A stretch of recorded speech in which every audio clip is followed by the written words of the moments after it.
Welcome to the Awkwardness Podcast, where we talk to musicians about how they started as far back as they can possibly remember. They play us one of the first songs they ever wrote, and then we chat about what they're doing now.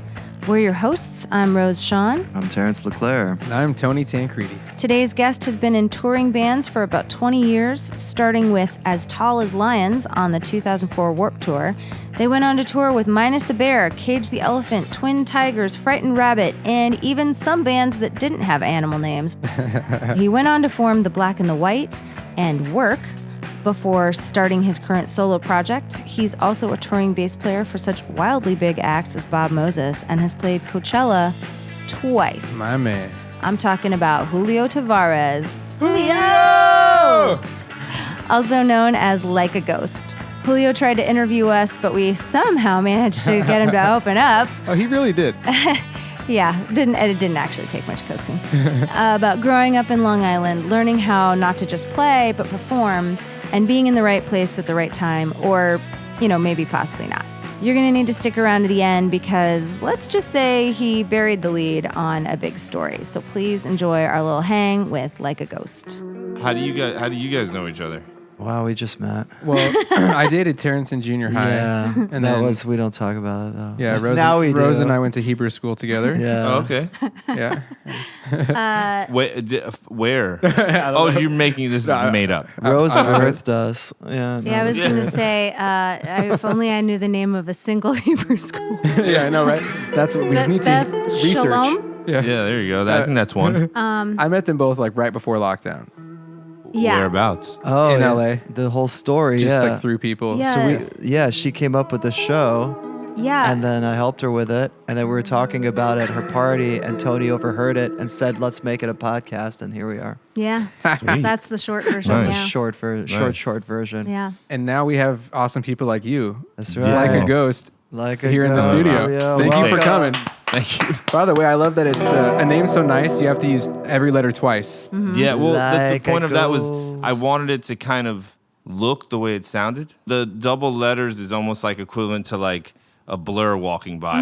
I love that. It's kind of Yeah, like I like that. That's so kind of amazing. like echoes. Yeah. No, I That's fitting for you. I picked up that vibe. It was funny though, because at first I was like, oh, I remember there's repetitions of letters, but like, how am I supposed to remember? Like, because in my mind it was like more G's and more T's. Or something. But No, I was just thinking about L- adding some more G's and T's, but More O's. Yeah. you know what? Yeah, keeping it to Ooh. 2 per probably makes it a little more searchable. Yeah. I No, don't know. it's easy. Just LLIIKK. Yeah. it's like and it's also when it comes to searching, it is easier. The second you type in LLII, it's It's like done. within, it's like, Yeah. oh, okay, yeah. Yeah, Yeah, we're once you get to the K, Google's 'cause like, I then- know what like- you're doing. I'm like the king of coming up with band names that are like almost impossible to search. Like I was gonna say like I the hate black it. and the white. Yeah. the like, black and the white. I'm in a project with the drummer of Bob Moses, which is Yeah. the band that I play bass for. Yeah. Joe, and we have a project called Work, Hmm. just WORK, and it's like a really cool project, but it's hard. I'm sure I don't really type it in much, but I'm sure it's hard to find. Oh, yeah. I used to be in a band called The Picture and the Frame, so I feel yeah, there you you on go. the and the thee. Yeah. It's like, just normal words that come up a lot in the English language. Yeah, Works. yeah. brings up a lot of ads for like Home Depot. It truly. Michael's. Yeah, store. exactly. Shout out Michaels. If you type that band name into YouTube, it's like nothing but instructional videos on framing pictures. Yeah. Perfect. Yeah. Type in the black and the white on YouTube. See what you find. Yeah. Type it in on Pornhub. Yeah. Looking it up, I saw the Van concerts you did. Those were great. Oh, that's when I had a big beard. Yeah, Giant. yeah. Giant I need to beard. see You had this? like What? you played a jazz master in those or something. It was Got like stolen. what? Got stolen. We were playing a show. I'm probably going to get this wrong because I've played so many shows I can't even remember Right. what the thing is. But I think it was up in like Portland or something like that. And we were opening for that band of Monsters and Men. Oh, yeah, yeah. Monsters and Men. Or- And Yeah, And Men. Monsters and Men. Iceland. Yeah. and and we played the show, and I think the story was something like, or maybe it was San Francisco, and we were like, well, we can drive home tonight. We can probably get back to LA. So we play the show. We probably get off stage. We're opening, so maybe 10:30 we're off the stage, but we start heading home, and it's like a 5-6 hour drive in the middle of the night. It's not too bad, not too much traffic. we get back to Los Feliz, which is where my drummer lived at the time, and probably get there 4:30 in the morning, 5 o'clock, and it's like we had a van, and it was filled with all our shit. Oh, yeah. And we're like, oh man, we don't want to unload all this shit at 5 o'clock in the morning. We'll do it tomorrow. Been there. Yeah. So I go home. I was living probably in Silver Lake or something, and a couple days go by. And we're like, no one's even like, everyone's too lazy to unpack the van. So at some point, Cliff, our drummer, he's like, as he tells me the story, he's walking down the street to get a haircut. He walks out of his party, goes to get the haircut, and on the way back, he notices like, oh wait, wasn't the van wasn't the van there or something? They stole and the van whole was van? stolen. Yeah, the van. Oh, they stole the whole van. my Yeah, goodness. they stole the whole van, but we Fuck. got the van back, which is crazy. But it was like, the ignition was all Gutted. gutted and Yeah. everything, but all the gear was gone. But that guitar was like a Frankenstein guitar that I built. It was like Wow. a couple of different guitars that Damn. I put together. Yeah. It and had all like this stuff black was stolen. pickups with like the black pickguard. Yeah, it looked cool. It was just like the neck was from a guitar I had as a kid, and then Oh, wow. the body was man, I don't even know. That's to be wild. honest, I don't even remember. I mean, but also like talk about like how probably 75% of band gear gets stolen. Is that Yeah. like I'm too tired to load Yeah. out right now? Every time. But also, you would think like, I guess the neighborhood that we were in, you would never think that something like that would happen. Dude, Los Yeah. Feliz, And, man, I don't know. I There's hear there's troublemakers out there. yeah. Well, let's rewind a little Welcome bit. to awkwardness. Yeah, Let's welcome, rewind welcome. to before you were touring. Okay. Where are you from originally? I'm originally from Long Island, New York. I like my very young age. I was in Queens, and then I moved to. My mom got remarried, and I moved out to Massapequa specifically, which is a really interesting town because there's a lot of interesting people that have come out of that town in particular. The high school that I went to, Jerry Seinfeld and all the wow. Baldwin brothers and Oh, wow. Brian Setzer and Oh, just all yeah. these people came from just this one town. Wow. Massapequa. Massapequa, represent. Wow. And then, I spent my childhood there playing. I had a kind of like a guitar teacher. I started playing when I was like around 10. Did As Tall as Lions also from Long Island, right? So Long did Island. you know those guys back then? or- Most of us were also from Massapequa. Wow, Massapequa. Yeah. So you guys knew each other way back then too. Yeah.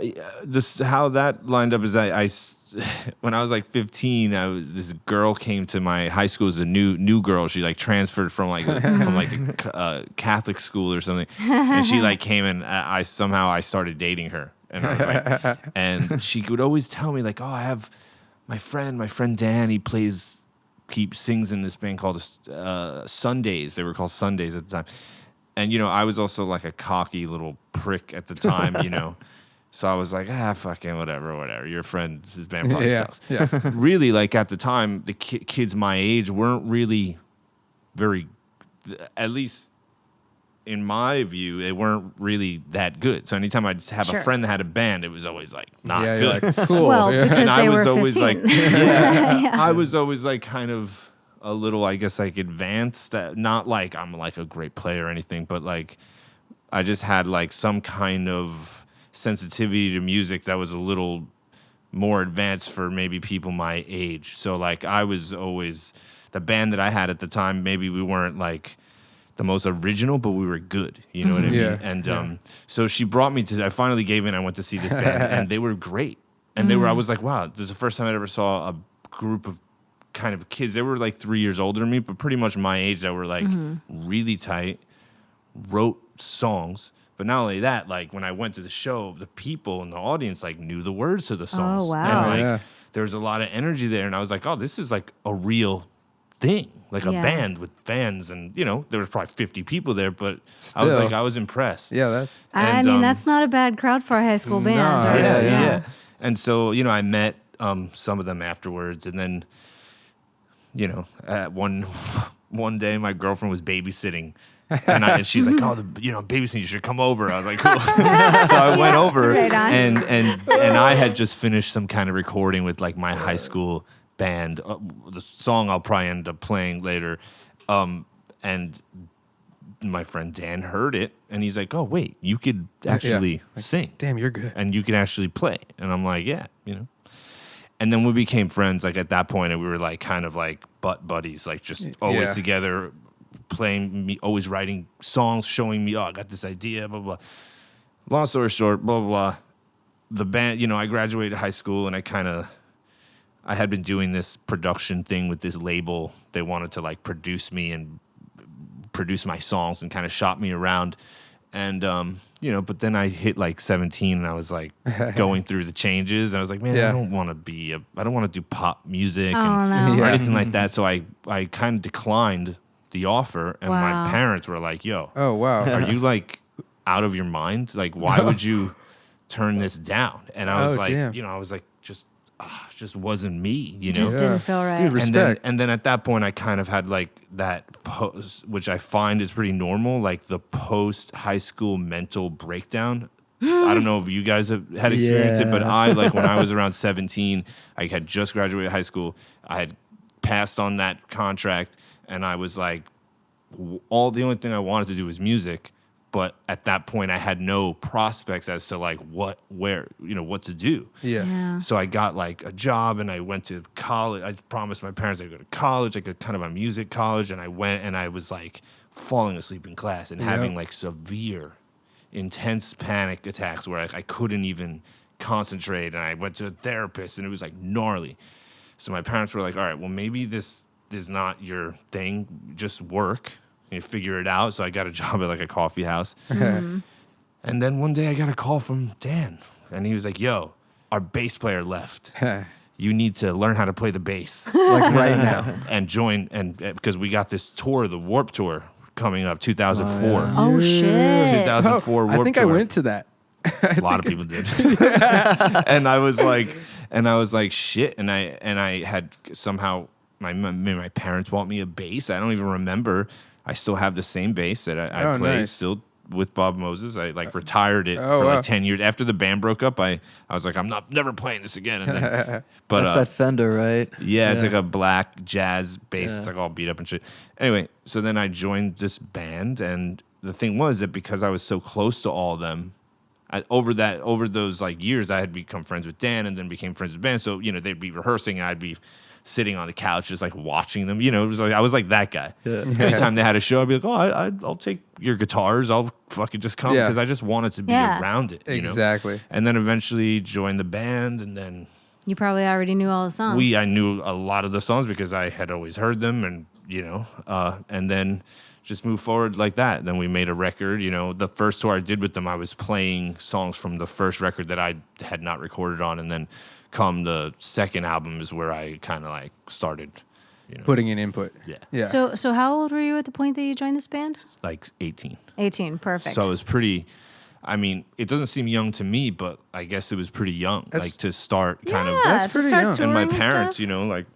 Yeah, if you're going on Warp Tour, I think about it often. I'm like, my parents just let me go in a van with these dudes that were older than me. Dude. I had we weren't making money, you know, we were coming back with no money. We were living off our parents, really. Yeah. You know, good on your parents, though. And working jobs. Oh my God. I thank them all the time for, for just not letting many you people try. have, you know, I hear it all the time. It's like, you know, like my parents would never have let me do. I had friends that I grew up with that were also talented, that were musicians, and their parents were like, yo. They're like, no, you're going to be a doctor. You know, you're going to get a job. You know, like, are you serious? I know someone whose band was literally playing Lollapalooza, and his mom was like, yeah, but when are you going to go back to college? And he was like, what? I recently had a conversation with my dad about, he was telling me, he's like, you know, like, how long are you going to do this for? Like, it's not, you know, you're going to be like 40 soon. It's not really sustainable.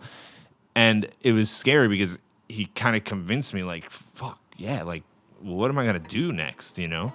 Luckily, I have, like, other little avenues that I do publishing, like, for, like, television and stuff like that. That's awesome. And that, for a while, I made no money from that because I was just working. And, you know, the residuals for that take a while. Yeah. But when you're fucking broke, you're like, I'm doing all this work. Where's the money? You're like, I need that $67 check from right ASCAP, now. bro. Exactly. Like yesterday. But now, you know, after many years of doing it, I don't do it really so much anymore, but I spent like 2 years straight, like busting my ass, just writing. I wrote like fucking a million songs. And now I like just get my mailbox money. Gotta get that mailbox money. And it's cool because, you know, I thought I would never see money from that. And now I do see money from that. So it's cool. Yeah, it's been a long road. So when would you say you wrote your first song? Like I was saying earlier, I had like kind of a guitar teacher when I was around 10 years old. I got my first guitar when I was 9, and I spent a year like tinkering around. Like I swear to God, I used to see like magazines of like Billy Joe Armstrong in the Rolling Stone, and I would see like one tuning knob was this way and one was this way, and I just thought like, oh, like this one goes that way, this one goes that, and I'd be like, oh, okay, that's so funny. that's the way. Travis Miguel said the same thing.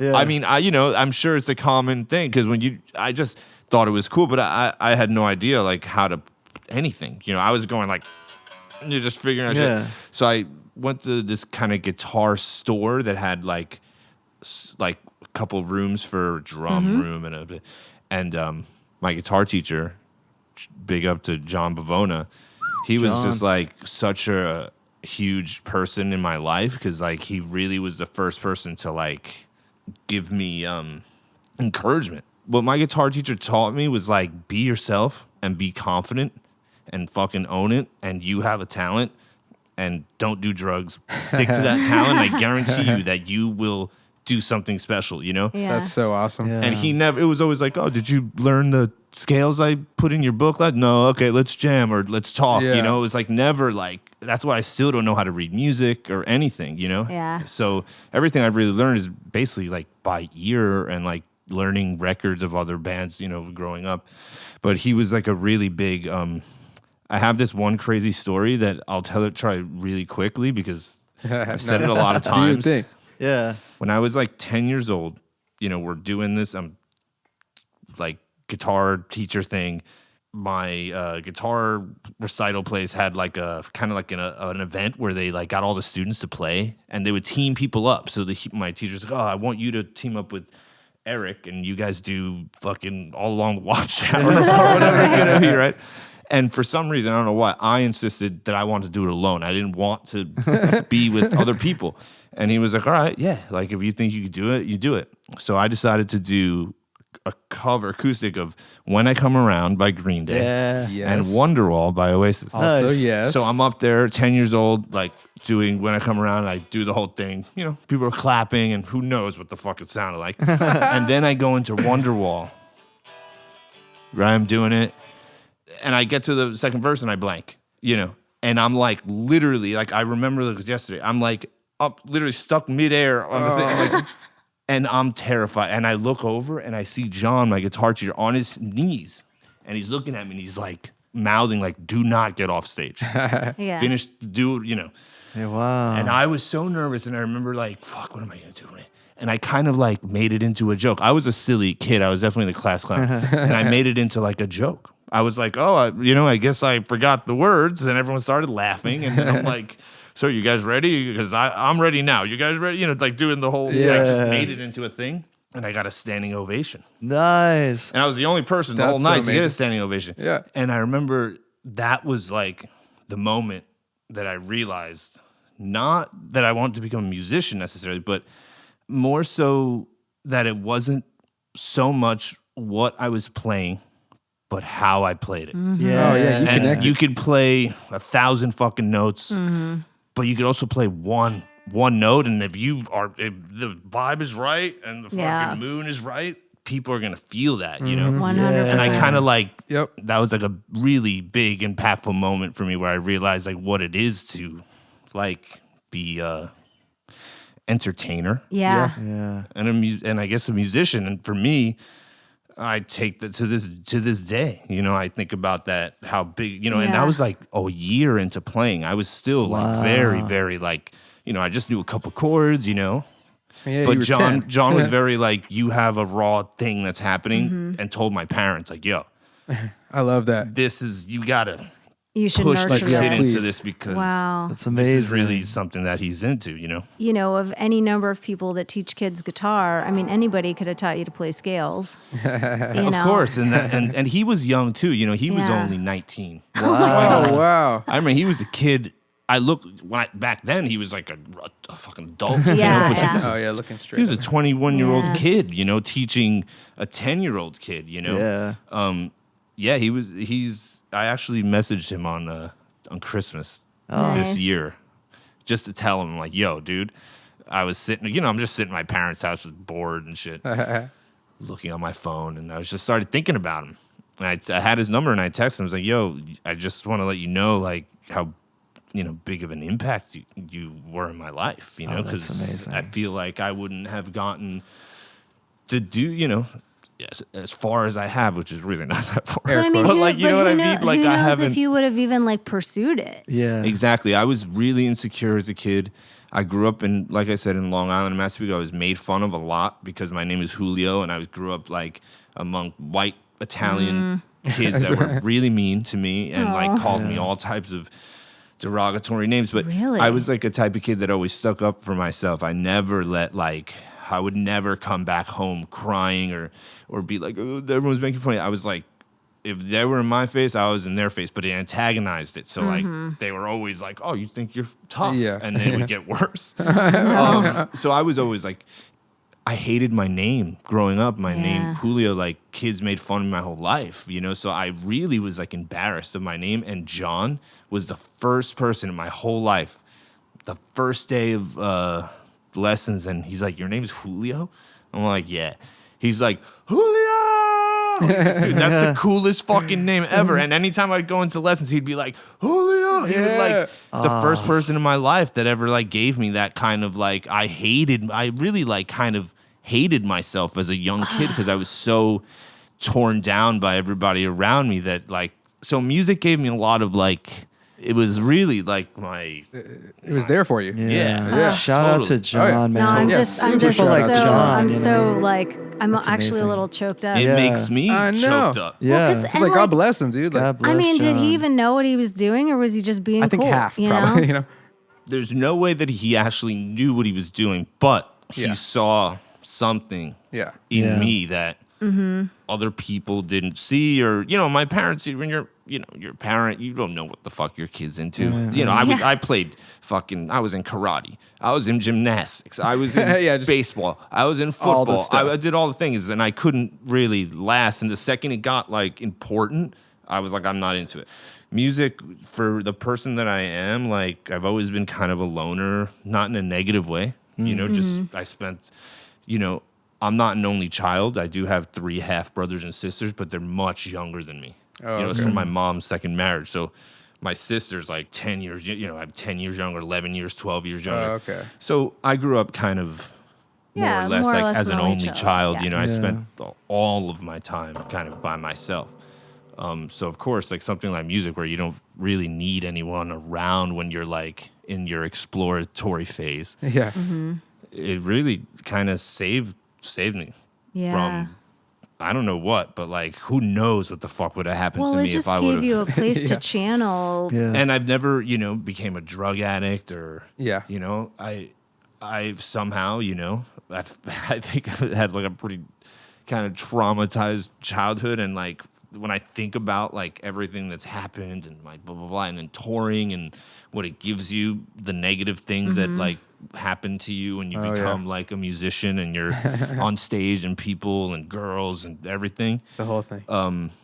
I'm surprised that I've managed to like come out Stay grounded. like, not just grounded, but like I'm not talking about grounded, more like You're in one piece. normal. Yeah. You know, Yeah, I yeah. haven't like again like I stopped drinking like 5 years ago. I haven't had a sip of alcohol in like 5 years. Hell yeah. You know, like I just I'm just so grateful because I've seen a lot of people like Spiral. Yeah. you know, and I don't know where that came from. I think I was terrified of my mom when I was a kid. That's like still with me. I feel like she's gonna be pissed. My mom would be so disappointed if I became a drug addict. Oh, shut yeah. up, So Mom. pissed. you know. Whatever works. Yeah. That's funny. Well, I would develop a cooking habit, but my mom would just be really upset. Yeah, she'd be so mad. Honestly, there's like a little bit of that in my mind. That's great, man. I kind of love that though. So my mom has a lot of power over me. Yeah, clearly. I mean, That's good. that's a positive. It's a positive influence. Yeah.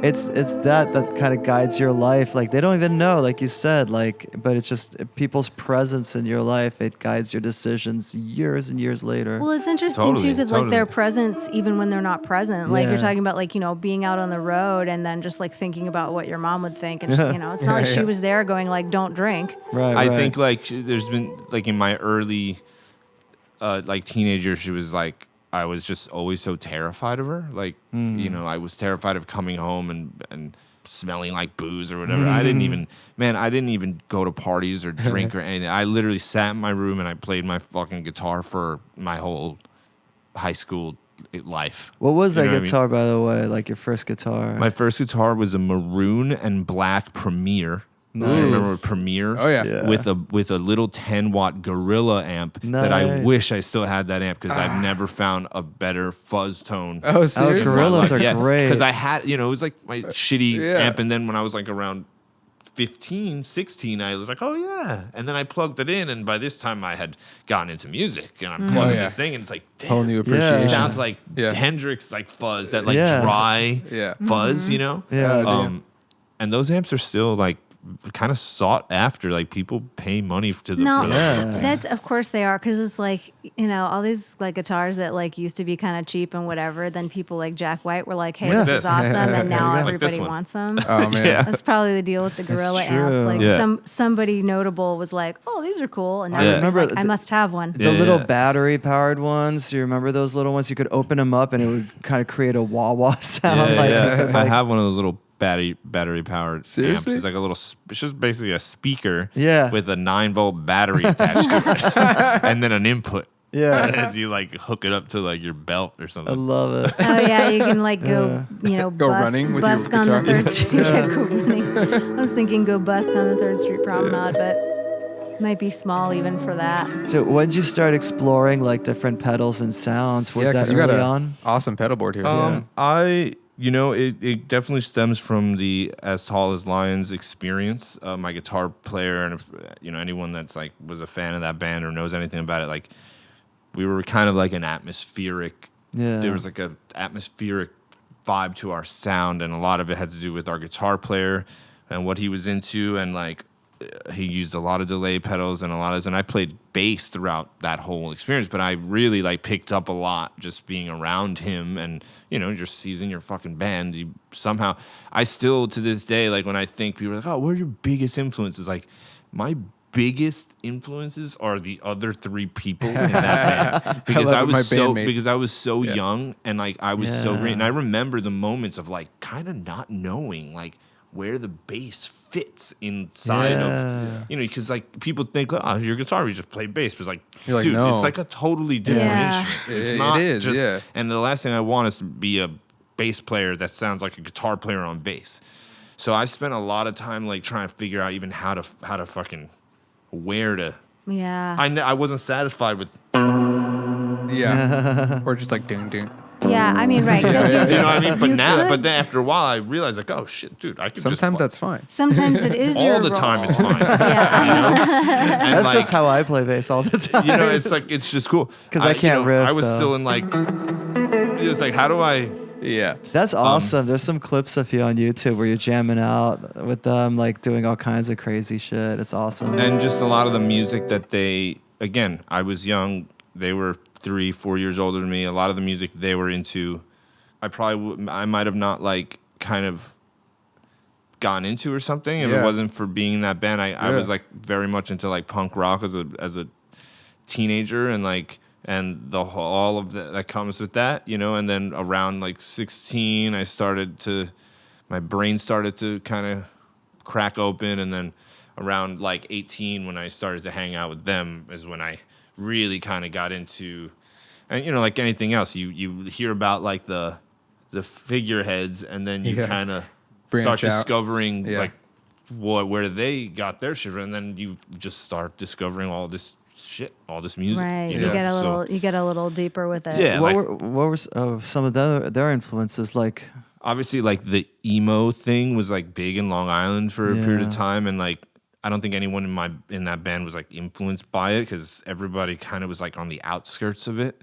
But being there at the time, it was almost like you couldn't. It was everywhere. Yeah. Yeah. Like even as tall as Same Lions, here. like we weren't like an emo band or anything, but people still kind of consider us some because we were around during that time and we weren't a punk band. Right. You know what I mean? And so there were only two options. yeah. But they were like, Dan was, he was playing me Kid A, Radiohead Kid Yeah. A. Yep. At that point, I knew about OK Computer. I thought it was boring, and I was 14, 15. Yeah. Even the first Coldplay record, Parachutes, which I think is an incredible. Beautiful It's record. beautiful. It's my Incredible favorite album. album by them. Yeah, it's my favorite album by them. It's still a record that I listen to often. And then like Massive Attack, Portishead, like Tribe Called Quest, Yeah, Mos man. Def. Yeah. They really like opened my mind to a lot of music. And just being around them, it was a big influence on me, like instrumentally. A lot of the music I still write, you can trace it back to that. Gosh, yeah. I mean, it's kind of like, a lot of folks have like the influential older brother or sister or cousin or something, and it three. sounds like you had three of them. That's exactly like kind of how it was, and I was like the dysfunctional younger brother that was just always getting into things and all, But that was, like I said, I never really had an older brother. I never really had that kind of experience, and that was probably the closest Yeah. to that. Big up to Dan. Dan is now a very successful Yeah. Yeah. songwriter. What is his project now? He's a producer, songwriter. He did that Olivia Rodrigo album. Oh, That is yes. I've very- heard of that. Oh, yeah, cool. very popular. Okay. Yeah. And he was a very big influence on me, Dan, just being around him. And he was one of the other few people that are like, you're good. Yeah. Join my band. That's awesome. You know, Yeah. he was, I think like, man, if it wasn't for Dan giving me the opportunity to join the As Tall as Lions, I might have never, I'm not good at like being in the right place at the right time. You know, those people mean, it that kinda like, sounds kind of like you somehow are. break into the scene. And I they, feel like they, you are though, low key. they like meet the guy, and then that guy Yeah. is like, oh, and next thing you know, he has a record deal because Right. he met And a this guy. Nissan commercial. You know, like I'm not that guy. You know, Yeah. I'm like the guy in the corner. Hopefully, someone will talk to me, and I'm like talking like just self pity in my head the whole time, Yeah. and I wondering feel why that. no one pays attention to me. But I'm not talking to them anyway, so it doesn't I matter. feel that really hard. You know, so Dan pulled like kind of like, hey, join this band because you're good. Yeah. And then You're good and we're doing shit. And then it went from there. The band Yeah. got bigger. The band broke up, and I ended up here. You toured the whole world with them, right? Yeah. Like that's so cool too, because you're so young doing that. Like It's so many crazy, dude. I experiences. think about it. I'm like, I have a whole. It's like I'm on another life, you know. When I think Yeah. about that whole experience, it is like kind of another life. That ended when I was like 28. You know. Oh, wow. So you were in that band for like a decade. almost. Wow. The band was doing really well. We played Coachella. I mean, Yeah. Yeah. you got to think to get to. I'm amazed, you know, like it was cool, you know, and, you know, I got to do Coachella now twice, Bob Moses, and with I Saw Signs, and That's pretty sweet. I it's know. fucking cool, Dude, man. It's rad. cool. Yeah. So funny. I mean, and honestly, 10 years like is a a long good time, that man. is a good try. Like that Well, is without getting too far with the black and the white and forward, we gotta like hear this first song that you Yeah, we brought go. in, like the early attempts at songwriting, just to get something out there, and then we'll like continue with the story. the journey. Yeah. Okay, so this song is a song I wrote it when I was 11, Yeah. Nice. and it's called 2 Week Vacation.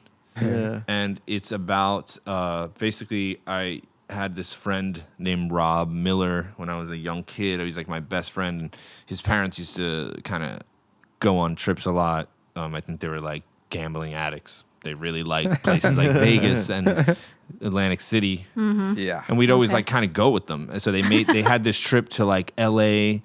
They went to L.A. and they drove from L.A. to Vegas, or maybe like landed in Vegas and went to L.A. I really don't remember, but somewhere in between that. And, you know, I was like 11. I think I liked this girl, and I was all sad. And and I wrote this song called 2 Week Vacation about like taking a trip or something and being away from this girl, from your baby. this girl that you miss, and that whole thing. And it's funny because, you know, I was like in kind of like my pop punk phase, so it's like super. Yeah, I think I was listening to like the Ataris or something, and like Green Day, Nimrod by Green Day. I remember listening to that album a lot, like on that trip, like driving through the desert and shit. Oh yeah. And when you're that age, it's all like significant. And, Oh yeah. So, Yeah, the The soundtrack of your life. Yeah. So I wrote this song, and I actually didn't really do anything with it, and then a couple of years later, I started like a punk rock band, and I played it for my guitar. But he was like, "Dude, like you have to. This has to be a song." So then we started playing it, like in that Nice. band. And we recorded it too. I have like a full blown recording of it, that's like, great. and it's like a pop punk. thing. Man, Love could you it. send Yeah, will that you to send that us? to us? Like, Yeah, yeah. I want to it's pop that on. It's really funny because it's kind of like an ongoing. It's like the best song I ever wrote in my life. Because my friends still talk about it, and anytime I bring it up to my friend Steve, who's I'm still good friends with, and he was the guitar player in that band.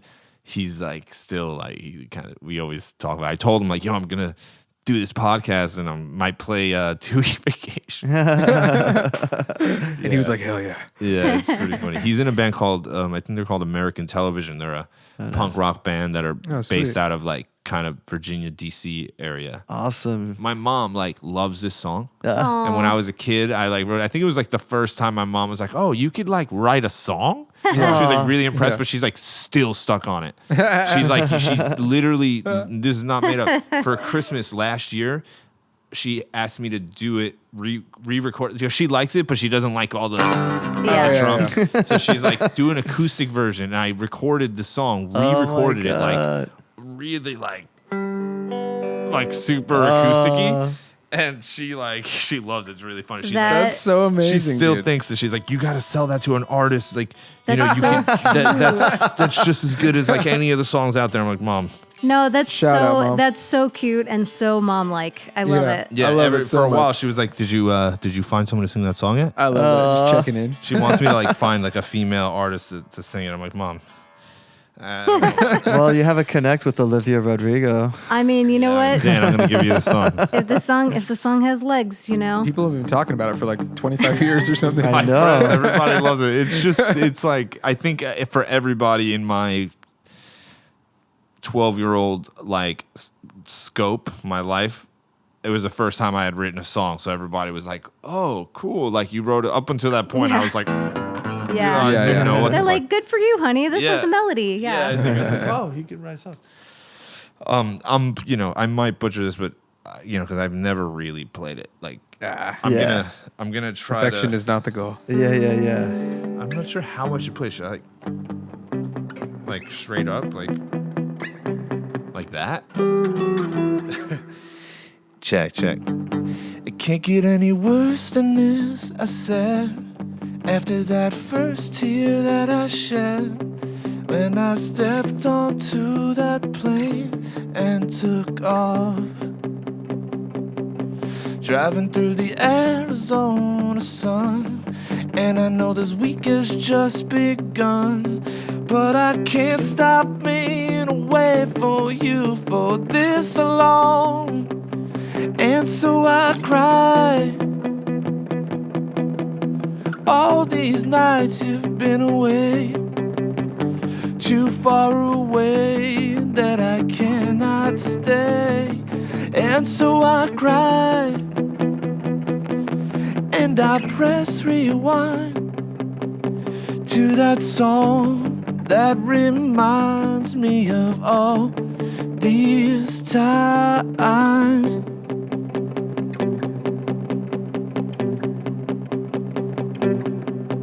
Looking out hotel windows when I ask myself how far you are from these red mountain tops that I see.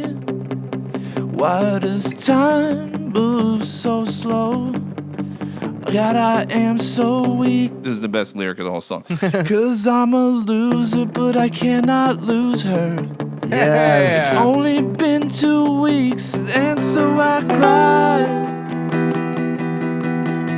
All these nights I've been away, too far away that I cannot stay, and so I cry. All these nights, and I forgot the lyrics. Why did of all these times?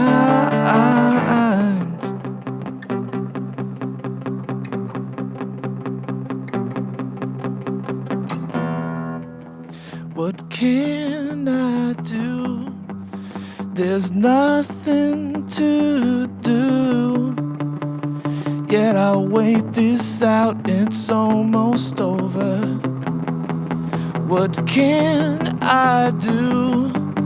There's nothing to do. And I'll wait this out, it's almost over. I'll just end it there. You know, I think your mom might That be was onto awesome. something, honestly. I know. love your I voice, fucked up man. the lyrics. Fuck, I was like, don't fuck up the lyrics. But I didn't hear No, you fuck up any lyrics. I'm a loser, but I can't lose her. I It's love only it. been I remember 2 my weeks. friend Steve was like he's like wanted to make shirts that had that like that. Yes. That would still be a Make good shirt. shirts. Yeah. No, I mean, truly though, I actually think Love that your it. mom might not So be good. wrong about like, yeah, like, Yeah. I mean, well, you know, because obviously the production and arrangement of a song can change it so much, and like, I I would mean, be, anything could kind of be anything, you know. Yeah, but I would be curious. I would be curious to hear that recording you made for her because I'm listening to it. I'm like, yeah, It was like I could totally hear Olivia Rodrigo doing Yeah. that song. And honestly, it's like something like that. Yeah. yeah, and That's the lyrics, beautiful, and yeah. the lyrics are pretty good. Like, there's some really hot lines The there. lyrics like, are great. Yeah. And you wrote that when you were 11? Yeah. What the? Yeah, I wrote it when I That's was 11, awesome. and then I recorded it when I was probably around 13 in Frank Gilliberti's basement. Shout out Frank. Frank. Hey, Frankie. Frankie. Frank Gilliberti. That's amazing. If I knew anyone when I was 11 that wrote a song like that, I think I'd literally like jaw would drop to the But floor. also, like, I played it like a little better. Like, if you listen to the recording, it's actually like, Well, you were 11. like, yeah. Yeah.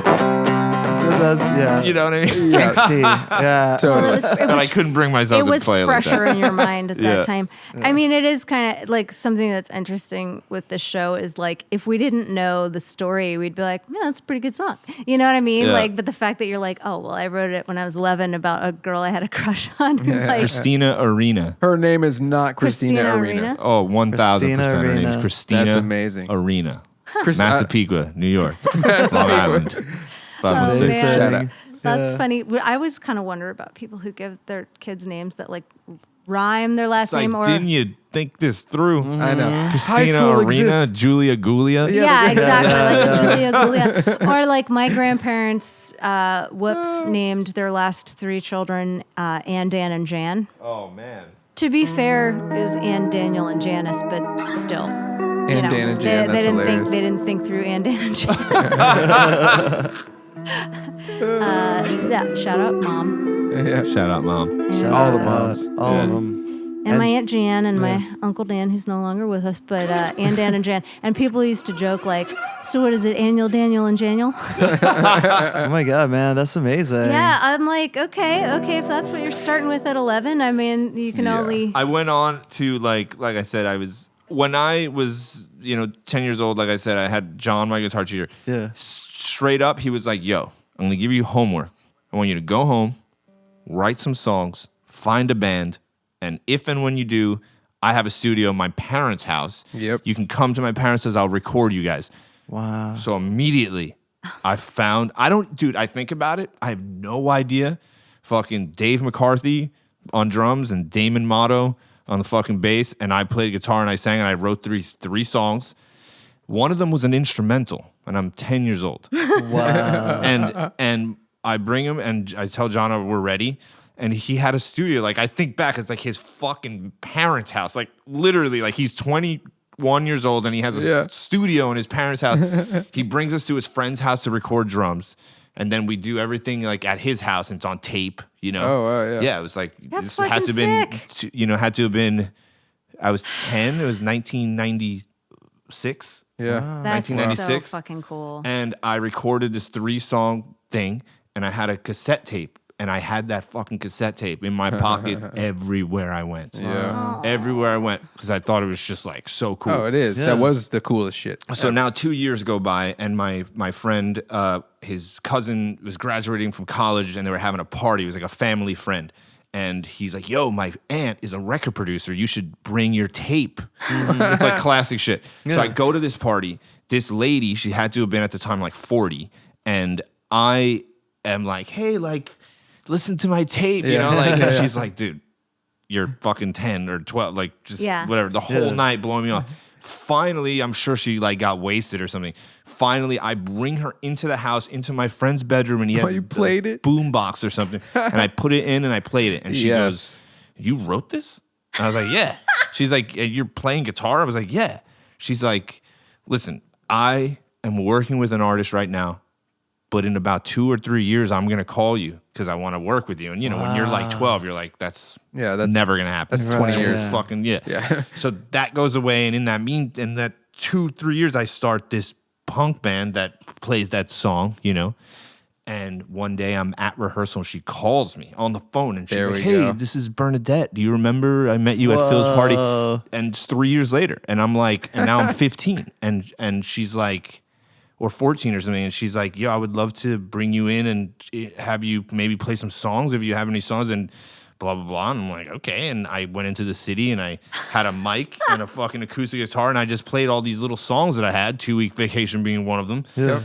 And then she played those songs for her management. And then they were like, yo, we want to sign you to a production deal. So at 14 years old, I was like going after school at 3 o'clock, getting on the train, going to Manhattan and recording these songs that were like, you remember what was going on at the time? It was like Eagle Eye Cherry and like David Gray and that kind of shit. So I was coming in playing all my songs like that, and they were turning them all into like, so, you know, and at the time you're a kid, you don't fucking know. You're just like, holy shit. It was like songs like She's So High. Exactly. Like shit like that. Just like that. Right. And so they were trying to kind of like, They were trying to turn soften me you into a little bit. this like little but what kid. about Blink 182 and shit? And you know, I did like I did like a showcase for like Jive Records and all this shit. You know, and I'm 14, 15. And then, you know, as you do, you get older and you start feeling yourself a little bit more and kind of finding your identity. So now I'm like 17 on the verge of 18, and they're like, hey, that contract you signed when you were 14, your parents co-signed. You're not really like legal yet. Like, well, our agreement is not binding with you because you were a minor. So when you turn 18, we need for you to come in and re-sign this. And that's, like I said before, that's when I decided, you know what? That's the production thing. I don't want to do this. You know, I felt, because all my songs were like. Now it makes sense. Oh my God, dude. And like in my mind, I'm like, so I'm like, and I just felt like it was wrong. And I knew that I was like just not what I want to do. And like I said, my parents were really disappointed in me, and everyone around me was like, you're an idiot. And then, you know, you hear that enough, and then you start believing, fuck, I fucked up. You know, like, I'm never going to be able to make it in music or do anything, you know? And then that's, you know, then I said, I got a call, joined that Basaw's Lines, and then it kind of went from there. I was like, it was like heaven sent, because I don't know if I hadn't joined the band, if I had the will or the know-how or the anything to kind of get myself in a situation that was going to take me to where I wanted to go next. To move on from that. Yeah, you know, like, you know, That explains so hard to much. find a band. It's hard to all of that. So I was lucky that those guys brought me into their world, because that led to everything else that happened in my life, you know. It's amazing, like, because it's full circle, because you ended up, after you came to LA to write songs again, it was like the 10-year-old in you was like, fuck all this. I want to get back to that, to writing the songs. Because it sounds like you were writing these songs. You had a very clear idea of what you wanted to be. Other people came in. They were trying to like make you do other shit. You're like, I'll try this. No, I'm not really into it. And then, so then you like the black and the white. Like, how did that come to be? Like, you're kind of getting back to your songs. I came to LA and Cliff, who's the drummer of As Tall as Lions, also moved out to LA with me. So we kind of moved out together with a kind of group of people all together. We got in the van that we used to tour in and fucking drove it to LA. Oh, wow. And so, and you know, it's like fucking, of course, I'm going to keep making music somehow, you know. Right around the time that As Tall as Lions was kind of like, you know, when something like that happens, you kind of like feel it, at least. And it wasn't like a, holy shit, we're breaking up. It's it was not like, usually a total surprise. maybe a year in the making of like everybody's really unhappy. So I was like, I kind of went off and I had this high school friend that we weren't friends in high school, but we became friends afterwards because he was the first person that I've ever met in my life that had been making electronic music. You know, when we were in fucking junior high school, he was like fucking around on like Fruity Loops. And at the time, Fruity Loops was like little boxes you put together. I remember. And I'm like, had no idea what, and also was like electronic. It sounded like Nintendo music. Yeah. It's like, you know, it's like he was so ahead of the times for when it comes to that.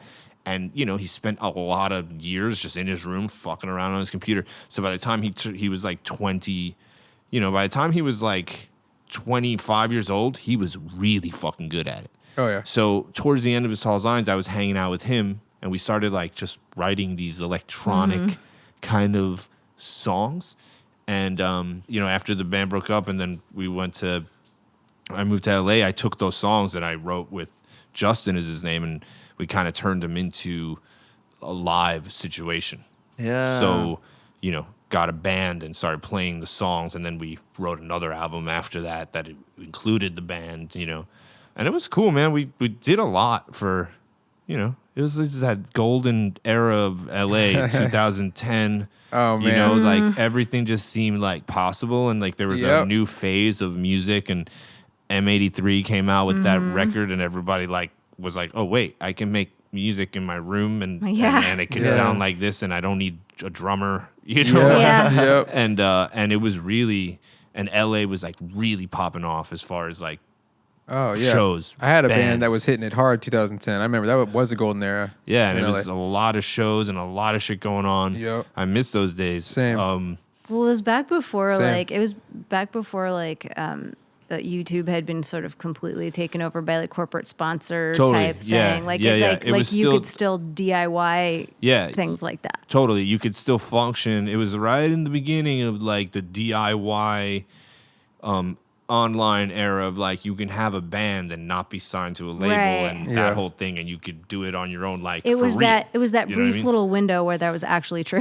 Yeah, no, and it was true for a little bit. Yeah, it was. So I did the Black and White. We did a bunch. You know, we didn't really tour, but we did very short things like a South by Southwest, and we opened up for like Cage the Elephant and Of Monsters and Men and just Bleachers and all of those bands that were going on at the time. And then that kind of fizzled out. It's a long story, but it kind of like, I think I kind of got a little like overwhelmed by the music industry and like what it took to make it in a band, and the people that I was like, not the band members, but the kind of like the people that were around me, like managerial wise and like that kind of shit. People were like taking advice from. Yeah, kind of fucked my head up a lot, and it made me start thinking like I had to do it this way and you know, and I'm so like not that kind of person. And I still feel a lot of weird feelings about it because I feel like, man, maybe I fucked that up, you know, maybe because we were really like onto something, and like every label was like trying to like court the whole thing. And I was like, I remember thinking like, holy shit, this is going to happen. Yeah. Not like become a rock star, because I don't have, just having my own career. Yeah. I can play my shows and my music, and I can guarantee there's going to be 1,500 people or whatever it's going to be at every club, and I can make a living. Because I still like don't really have that, and I would still love that. I felt like, wow, this is gonna happen, and we did get kind of like, we got an offer, and then the offer fell through, and then like it kind of devastated me out. At that point, I was like, you know, 5 years into the band, and I was like, fuck, man, and like everyone around me was like, going to their next phase. They either broke up or they were getting signed and they were going, and they were all these, you know. And I just felt like, fuck, man, I missed it. I missed it because by the time like I just didn't have it in me anymore to like Play the game. you know. And like I was Yeah. saying before, I struggle with ambition. There's people that like, that's not gonna stop me fucking, and they keep going and they fucking make it, you know, and they do it. I'm like so sensitive when it comes to things, and I think I took things like really personally, and also felt like, yo, you're stupid. Like, what are you saying to me? Like, I remember someone's like, oh, if you, K-Rock said if you took the guitar solo out, they'll play it. And what? And then I do a mix without the guitar solo, and it didn't make it. They didn't play it anyway. Yeah. Oh, And I'm like, fuck, should have put the guitar. You know, that's a Yeah. little stupid thing, but Yeah. apply that concept to almost everything Oh, else. yeah. And how could you not take it It's personal? awful. And it's not Well, even like you know- taking it personally, because it's like, all right, guitar solo. It's more of like, I knew that it doesn't make a fucking Well, difference. Yeah, you Yeah. already had the recipe. It's like, dude, this is the guitar solo. Like, they're not going to play it because they don't want to play it. They're Right. not playing it because the fucking guitar solo. Yeah. You know what I mean? Like, so They're- don't, like, Yeah. you know, it's just filling my head up with, like, all this shit. I mean, and yeah, it's like these sliding doors. Like, what if you had? Well, but that's not what happened. And I mean, now you're playing bass with some really big bands like Bob Moses. What was the transition from the Black and the White to Like a Ghost? And it's the same drummer you still play with, right? Or nude guy? No, well, in what? Like a Ghost, I've never, like, played with a drummer. It's just you, right? I It's guess just me, I saw but- on your Instagram you had some videos of you. Okay. Yeah. Oh, that drummer. Yeah, I've been making these. My drummer Cliff, who's the drummer of the Black and the White, Right, who's okay. the drummer of As Tall as Lions. Yeah. Oh, You guys are a great pair, man. Well, we have that Chemistry. fucking Yeah. chemistry. Two It's decades tight, of yeah. chemistry. That was like literally. I mean, I play. There's no person on this earth that I play more naturally That's awesome. than with Cliff. And it's Shout very out Cliff. obvious. It's Yeah, just shout that out. we don't have to fucking even You don't have to say talk. anything, probably. It's just walk in. He and knows it's- your turns. Yeah, it's like it's, you know, literally like fucking damn. Yeah. I'm on it. We're Yeah. on it. It's That's it's awesome. like that. I love that. Yeah. But Cliff has he's kind of started doing like these like videos where he was like covering songs, and then also bringing kind of his friends that play guitar or bass and stuff. And you know, Cliff and I have a long history and we play very well together, so it's like naturally we just like started making a bunch of videos. Oh, that's of course. fun. And they're cool. I'm like not like a person that would do that, like make a video and like do that whole thing, the studio video thing. But that's just because I'm like, fucking, I don't know why. I just don't have it in me. Yeah. But Cliff is really good at it, and it gets a lot of attention. It's cool because like we've done Tune Yards, we've done the Yeah. Broken Social Scene, we've done Raging Against the Yeah, Machine, Rage, we've yeah. done, and a lot of these people have like reached out, have like Oh, reposted, nice. and you know, it's like kind of silly. It's like, oh, they liked our video, but No, that's to sweet. me, like, you know, to me, these are people that are like on my team. You know, these Yeah. are it's like my Yeah. group of people. Yeah. You know, Yeah. so to me, it does mean a lot. And like, Yeah. Yeah. you know, I get the 100%. drummer from Broken Social Scene saw that video. He DM'd me and he's like, dude, fucking cool. Like, we should do something together. I'm like, Yeah. Yeah. Okay. what the fuck am I gonna do? Yeah. You know, Okay. Do something. and I'm probably not going to because it's just don't have time and whatever it is. But it's cool because I fucking love their records. I love that dude's drumming, and Yep. and those little things like really do mean a lot to me. You know, Yeah. like Well, I mean, something could come of it, and I know a lot of people who've gotten like wild totally. opportunities from DMs, but also like I do think that there's something about like, you know, when you do some kind of cover situation of like not only having the artist not tell you to cease and desist, but be like, The opposite way. but be like, good job. We like, you know, that endorsement is like, oh, good. Man, it's something that really, hilarious. it warms my heart when I, you know, because people DM me a lot, or still fans of As Tall as Lions will DM me and talk to me about the music and what it meant to them, and it's like really something that is very special because again, these are like my people. Mm-hmm. You know, it's different than like your friend or your mom or something like this. You know, I'm like, this is something that people like. I know your life because I live it too, and I know the intensity Yeah. and what you deal with and the amount of musicians you hear and the bands and the fucking, it's like, you know, to reach out and be like, yo, I saw that video you did with Bob Moses and it was fucking dope. Yeah. takes a lot nowadays. That's awesome. Oh yeah. You know, Yeah. For how easy it is, it takes a lot. Yeah. You know, I really don't feel like I'm really very good because things are very raw for me, and I don't really know too much about music. So it's surprising sometimes when people like. A lot of times I'll like go into a studio and someone will see me play some cool chords and they automatically think that I'm like Oh yeah, they're like a musician, like A jazz guitarist, yeah. Yeah. Well, and I'm like, dude, I honestly don't even know Yeah. really how to play music, and it's just funny because Yeah. No I formal hate to training. break it to you though, live you are here good. on our podcast, that you are a musician. Yeah, like you're by really definition, good. you are Yeah. a musician. there's just an expression that I have in me all the time, and whatever it is that I have in the moment to say what I have to say is the thing for that moment. Yeah, and guitar, really bass, whatever. the guitar or the bass or the vocal is like kind of incidental. It almost doesn't matter. I'm just trying to do me, really. You know. So speaking of that, tell us about Like a Ghost, how'd that happen? What's the idea?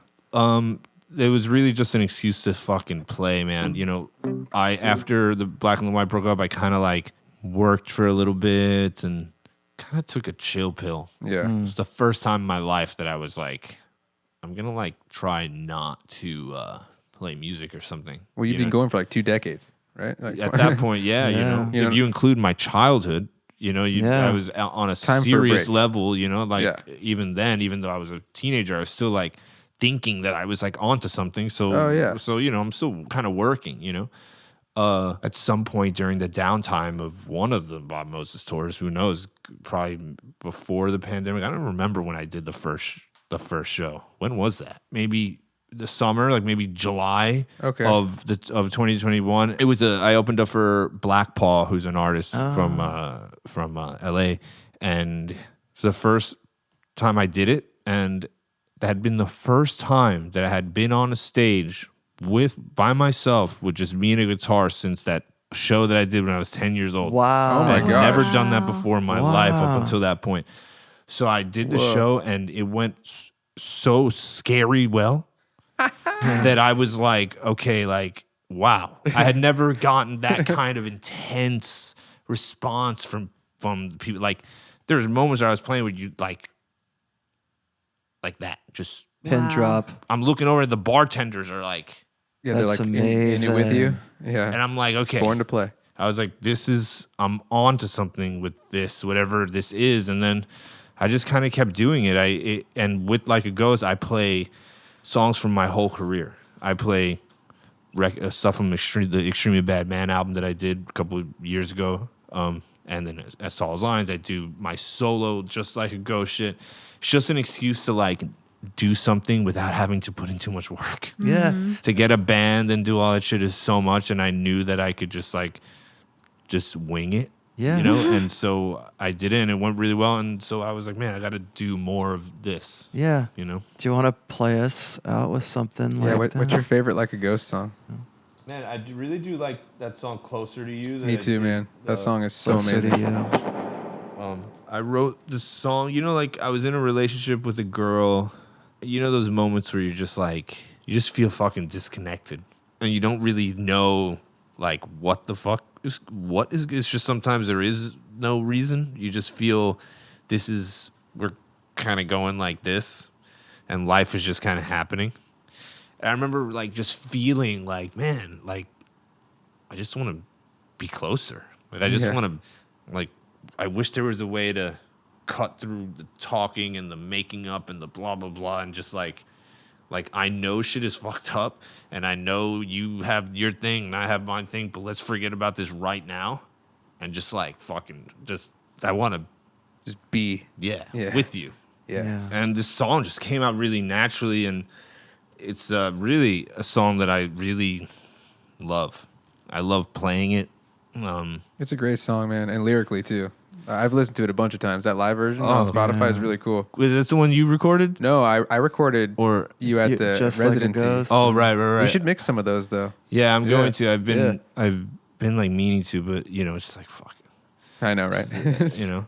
But soon at some point. but I will. I'm working on a new album. Hell yeah. You know, when I make these Like a Ghost albums, they're so like They're like bits and pieces of things, and then over time, I guess any record is like that. But so yeah, I'm trying to put a record together, and it's really stressful because I feel like I'm getting older, and people don't give a shit anymore. So it's like, I mean, I'm always like, what the fuck is the point? Like, what am I even doing? You know? for me, just for us three. Yeah. Just remember I mean, us. we're waiting for And we it. want to hear all of it. Yeah. But yeah, this song is Closer to You, and I wrote it a couple years ago.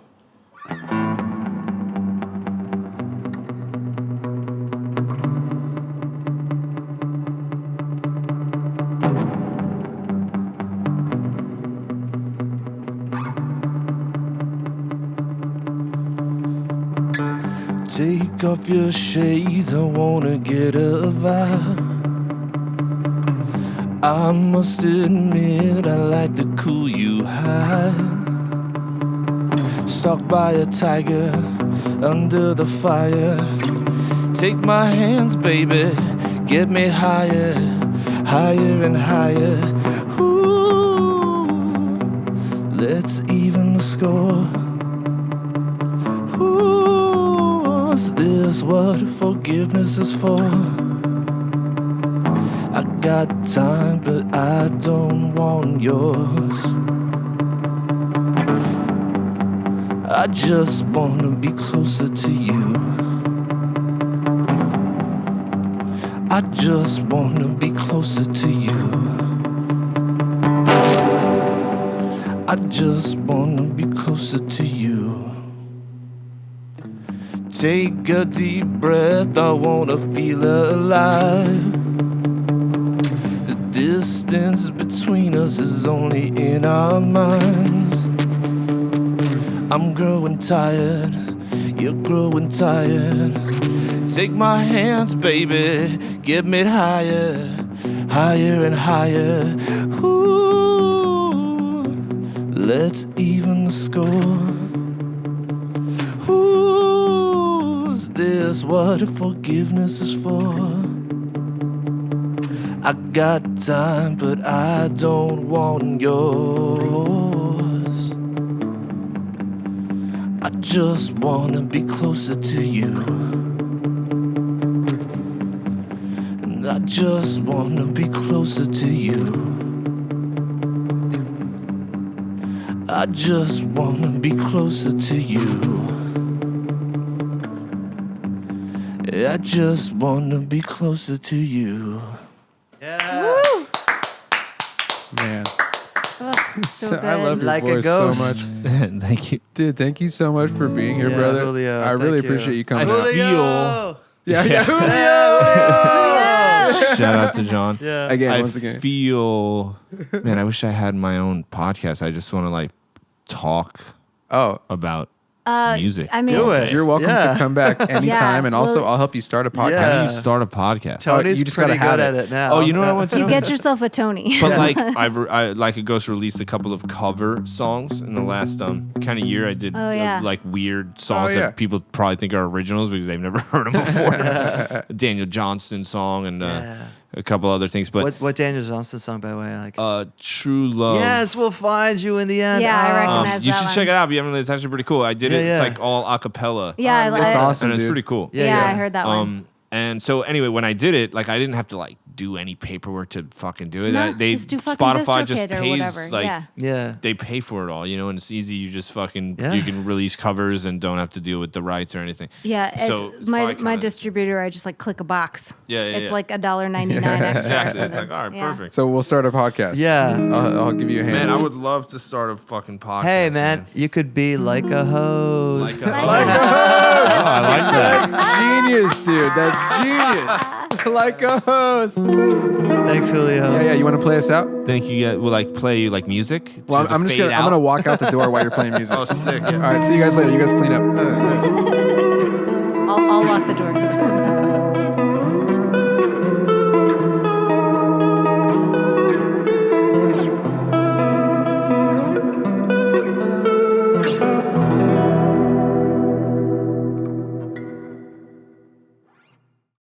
Oh my my God. Don't you love how he told us the story of his production deal backwards? Yeah. Like, it was actually a pretty stunning reveal. My mind was blown. Very good narrative structure, sir. Hats off. So many of the themes we talk about. In addition, we got the supportive parents. We got the influential older people, in this case, the bandmates and the guitar teacher. Really, again, shout out John Bavona. I feel like he should get some kind of medal, and I just hope he's thriving wherever he is. Oh, he is. Yeah, we'll give him the Changing Lives and Changing Minds medal. Yeah, we just made that up. It's, I'm sending it to his house right now. We're going to make a little trophy out of lucite. It's going to be great. I don't know about you, but I really want to hear that tape. I need to hear the tape. I mean, that Julio? tape, that tape must have been fire. Also, I mean, he's just such a good storyteller. I really think we should help him start that podcast. Done. I mean, I know I'd listen. Yeah, same. I'm already subscribed. I'm pre-subscribed. Yeah. So Julio is playing bass with Bob Moses on their tour supporting Odessa this summer. And hopefully that doesn't keep him too busy to work on his solo stuff or, start that podcast. Just saying. Do it. You can find Like a Ghost on Spotify and YouTube. We'll put links in the show notes. And you can find him on Instagram at Like a Ghost. That's every letter twice. You can find us on Instagram too, and we sure wish you would. Yeah. We're also on TikTok at Rockwardness. We hope you'll follow, subscribe, smash, whatever it is you do on those podcasting platforms. And we would really appreciate it if you could rate and review as well. Thanks as always for listening, and we will see you next time. Bye.